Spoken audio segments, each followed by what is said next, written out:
apathy, indifference, promiscuity, abuse, theft, mediocrity, dishonesty. All these seem to be characteristics of people from some kind of underworld. One of those we find in Taki literature. But in fact, it could be the characteristics of some people near us. As members of a civilized society, we would reject that kind of people. But what if they were our beloved sons and daughters? Would we change our perception? And if so, what would change in that perception? Our opinions? The so-called generations Y and Z seem to have many of these characteristics in a higher or lower degree, and they seem to be part of their personalities. The culprits of this are the flexible educational policies, parents, and teachers. As a teacher for 13 years in Colombia, I would like to share some of the Colombian case. The General Law of Education was enacted in 1994, and then several different decrees have been given through the years, and those decrees have modified the law in many of its aspects.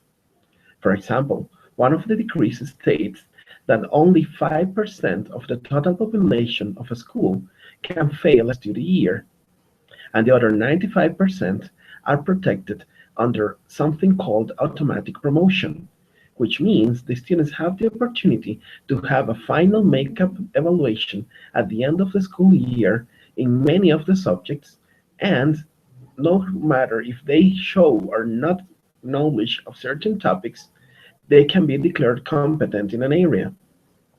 Consequently, two results have sprung from this.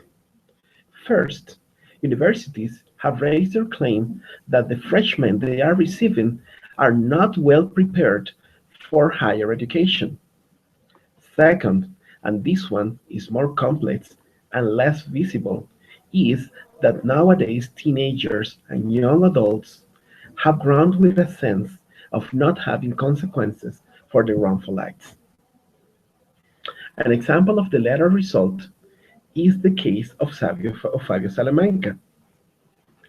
This 23-year-old man ran over a taxi with his audio, causing the death of two women and leaving the taxi driver crippled for the rest of his life.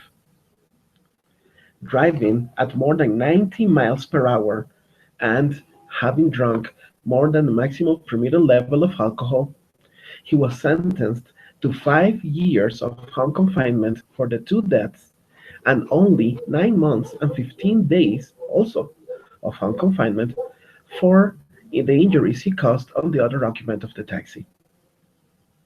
Notwithstanding the sentence, there are some related incidents that may bring you to take a stand in the issue. Fabio could not attend the hearing 2 days after the accident, allegedly suffering PTSD. Furthermore, when he finally entered the courtroom, the father of one of the victims shouted at him, "Murderer!" To which one woman among the audience just exclaimed, "It was not his fault. It was just an accident." This event speaks for itself. According to that woman and the judge who gave him the home confinement sentence the very day, Fabio Salamanca was not guilty of drunk driving, speeding, murdering, and permanently injuring other human beings. This distorted reality is the result of a lack of responsibility derived of educational policies that pretend to give the future generations the power to choose their acts and the consequences of such acts. It can be seen in the 1989 UN Conventions of the Rights of the Child and more recent laws for the protection of infants and adolescents. But they are not able to modify a reality. These generations do not know how to cope with frustration, and they don't know the meaning of the words failure and no. Today's adults eat what children decide to eat. Parents are the ones who need to earn their children's love and consideration, and teachers have to benefit from whatever the majority of the classroom votes for. On the other hand, there are those who say that yes, we have a problem, but they say that the cause of the problem is the rupture of family ties and that people are not being taught of values at home. These are the ones who, as I said, admit the problem, but see it as a consequence of not knowing how to act righteously because people just have not been taught how to do it.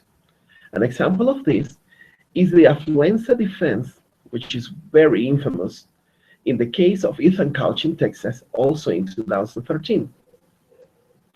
There is truth in that argument, although it brings about a solution.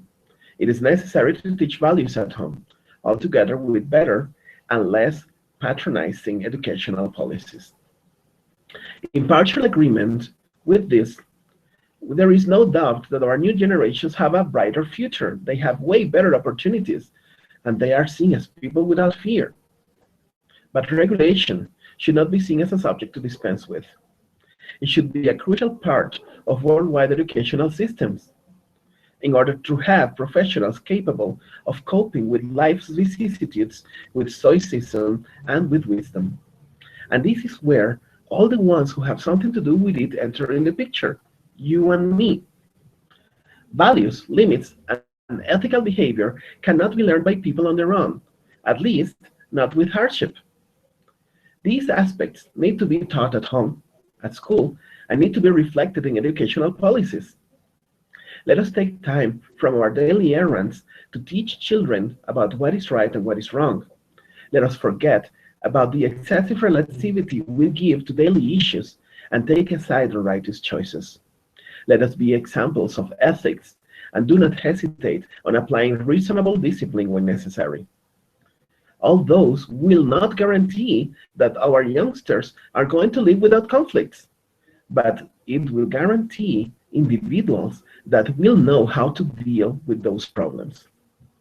Parents, teachers, and people in general, this is our choice.